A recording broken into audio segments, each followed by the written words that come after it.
बात करते हैं मसल्स का जिक्र जरूर होता है। क्यों? क्योंकि वेट लॉस के साथ साथ लोग मसल लॉस कर बैठते हैं। और अगर मसल लॉस हो गया तो क्या? हमारी क्वालिटी ऑफ लाइफ पुअर हो जाएगी। क्योंकि जब हम सीढ़ी चढ़ते हैं और हमारे घुटनों में पेन होता है, वो मसल्स के कारण होता है। मसल्स वीक है। अगर हम बच्चे को नीचे जमीन से गोद में उठा रहे हैं और हमारे बैक में पेन हो रहा है, मतलब मसल्स वीक है।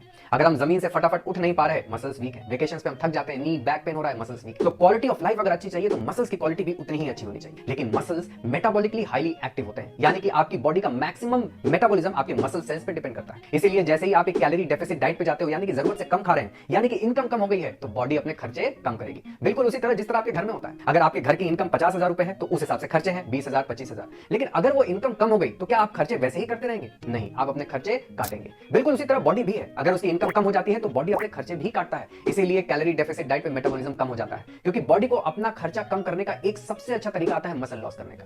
तो वेट लॉस होता है, मसल लॉस होता है, जिसकी वजह से मेटाबॉलिज्म लॉस होता है, आपका स्किन, आपकी मसल्स सब वीक हो जाती है। इसको रोकने के दो इंपॉर्टेंट तरीके हैं। सबसे पहला कि आप बॉडी को रीजन दीजिए कि मसल्स आपके लिए क्यों इंपॉर्टेंट है, और वो रीजन आप कैसे देंगे? एक्सरसाइज करके, स्ट्रेंथनिंग करके। बॉडी को सिग्नल जाएगा कि इनकम कम तो हो गई है, लेकिन मसल्स का यूज बहुत है, हम उसको लूज करना अफोर्ड नहीं कर सकते, तो बॉडी मसल्स बचाती है। लेकिन जरा इमेजिन करिए कि आपके घर में एक हेल्पर है, उस हेल्पर से आप बहुत काम करा रहे हो, लेकिन उसको खाने को नहीं दे रहे, तो हेल्पर कहेगा राम राम जी हम जा रहे हैं। बिल्कुल उसी तरह मसल्स भी, आप उसको यूज तो कर रहे हो लेकिन खाने को नहीं दे रहे, तो तब भी मसल लॉस होगा। इसलिए इंपॉर्टेंट है कि आप मसल्स को यूज करो, क्योंकि आपको मसल्स को बचाना है। आप वेट लॉस डाइट पे हो तो उसको उसका खाना देना जरूरी है, और मसल्स का खाना है प्रोटीन। तो जब आप एक वेट लॉस डाइट पे हो तो स्ट्रेंथनिंग करना और उसके हिसाब से प्रोटीन लेना बहुत इंपॉर्टेंट है, तभी आप अपने मसल्स को बचा पाओगे।